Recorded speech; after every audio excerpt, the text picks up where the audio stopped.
અમદાવાદ શહેરમાં વૃક્ષોની ગણતરી પૂર્ણ કરવામાં આવી છે. શહેરભરમાં આવેલા 15,41,995 વૃક્ષોની ગણતરી કરાઈ છે. અતિ દુર્લભ વૃક્ષો સર્વે સામે આવ્યા હોવાનો દાવો થયો છે. બ્રાન્ચ પામ, રૂખડો, લેપર્ડ્સ, બાર્ક, રક્તચંદન જેવા વૃક્ષો શહેરમાં મળી આવ્યા છે.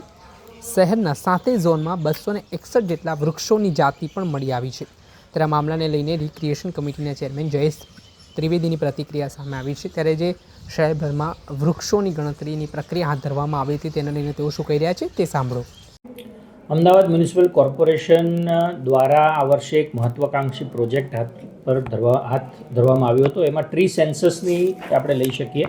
અમદાવાદ શહેરનો જે વિસ્તાર છે એની અંદર આવેલા વૃક્ષોની ગણતરી, જે પ્રકારે જનસંખ્યાની ગણતરી થતી હોય છે એ પ્રકારે વૃક્ષોની ગણતરી કરવાનું એક કામ આપણે હાથ પર લીધું હતું. ટેન્ડર આપવામાં આવ્યું હતું અને એની અંદર અત્યાર સુધીમાં 15,41,000થી વધુ વૃક્ષોની ગણતરી પૂર્ણ કરવામાં આવી છે.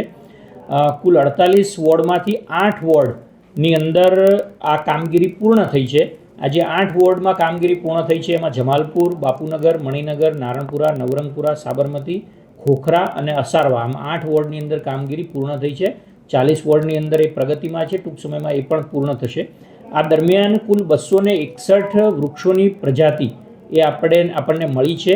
આમાંથી કેટલીક દુર્લભ પ્રજાતિના છોડ પણ, વૃક્ષો પણ આપણને મળ્યા છે. જેમાં કેટલાક જે છે એમાં બ્રાન્ચ પામ, રૂખડો, leopards bark tree, beggars bowl tree, elephant ear tree, કોચલું, કૃષ્ણશિરીષ અને રક્તચંદન, આ પ્રકારના દુર્લભ ગણી શકાય એ પ્રકારની પ્રજાતિના વૃક્ષો પણ આપણને મળ્યા છે. ટૂંક સમયમાં આપણે આ મહત્વાકાંક્ષી જે પ્રોજેક્ટ છે એને પૂર્ણ કરીશું, જેનાથી આપણને અમદાવાદ મ્યુનિસિપલ કોર્પોરેશન હદ વિસ્તારની અંદર કેટલા વૃક્ષો આવેલા છે એ આપણે જાણી શકીશું. સર, આ જે પ્રોજેક્ટ છે એની સમયમર્યાદા કેટલી હતી અને કેટલા સમયમાં પૂર્ણ થશે? 12 માસની અંદર આ કાર્યક્રમ પૂર્ણ કરવાનો હતો. એટલે કે 25 લાખ વૃક્ષોની ગણતરી એ 12 મહિનામાં પૂર્ણ કરવાની હતી. પણ જે એજન્સી છે એ ચોમાસાના કારણે એનું કામ થોડું ડીલે થયું છે અને એટલે કોર્પોરેશન દ્વારા એને ઝડપથી વધુ ટીમો લગાડી અને આ જે કામગીરી છે પૂર્ણ કરવાની તાકીદ કરવામાં આવી છે.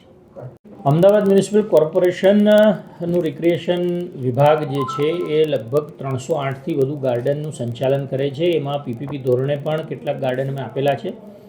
આની અંદર જાહેર નાગરિકોની અવરજવર થતી હોય છે દિવસ દરમિયાન, એટલે એમની સુરક્ષા માટે સીસીટીવી લગાવવા માટેનું ઘણા સમયથી પ્લાનિંગ ચાલે છે. ઘણા બધા ગાર્ડનની અંદર ઘણા સમયથી અલગ અલગ પ્રોજેક્ટ હેઠળ ગવર્નન્સ અને સ્માર્ટ સિટી દ્વારા સીસીટીવી લગાવવામાં આવેલા છે. પણ કેટલીક જગ્યાએ આ સીસીટીવી બંધ હોવાનું પણ માલુમ પડેલ છે. કેટલીક જગ્યાએ નવા ગાર્ડન થતાં ત્યાં પણ સીસીટીવીની જરૂરિયાત ઊભી થાય છે. વખતો વખત ગાર્ડન વિભાગ દ્વારા ગવર્નન્સને લેટર લખી અને જે સીસીટીવી બંધ છે એને ચાલુ કરવાનું પણ કહેવામાં આવ્યું છે. આ ઉપરાંત જે નવા ગાર્ડન છે એની અંદર નવા સીસીટીવી લગાવવાનું પણ કહેવામાં આવ્યું છે. અને લગભગ 5થી 6 પત્ર વ્યવહાર આવા ડિપ્ટી મ્યુનિસિપલ કમિશનરની સહીથી અમે મોકલેલા છે. ગવર્નન્સ દ્વારા ટૂંક સમયની અંદર આ કામગીરી થશે એવો અમને જવાબ પ્રાપ્ત થતો હોય છે. કેટલીક વખત એમની પાસે ટેન્ડરની જે ઉપલબ્ધતા છે એ ન હોવાના કારણે આ કામગીરીમાં ડીલે થઈ રહ્યો છે. પણ અમારું સતત ફોલોઅપ ગવર્નન્સ વિભાગને છે કે ભાઈ વહેલામાં વહેલી તકે ટેન્ડરને મંજૂર કરી અને જે ગાર્ડનની અંદર સીસીટીવી બંધ છે એને ચાલુ કરવામાં આવે અને જ્યાં સીસીટીવી નથી ત્યાં સીસીટીવી લગાવવામાં આવે, જેના કારણે નાગરિકોની સુરક્ષા જે છે એને આપણે વધુ સઘન કરી શકીએ. આપણે સાંભળ્યા હતા અમદાવાદ મ્યુનિસિપલ કોર્પોરેશનના રિક્રિએશન કમિટીના ચેરમેન જયેશ ત્રિવેદી. તેમણે જે વૃક્ષોની જે ગણતરીની કામગીરી હતી જેમાં 15 લાખથી વધારે વૃક્ષો છે તે અમદાવાદમાં વાવવામાં આવ્યા હોય તેવી વાત તેમણે જણાવી છે. દર્શક મિત્રો, આવા જ વિડીયો જોવા માટે એન કવરેજ ન્યૂઝ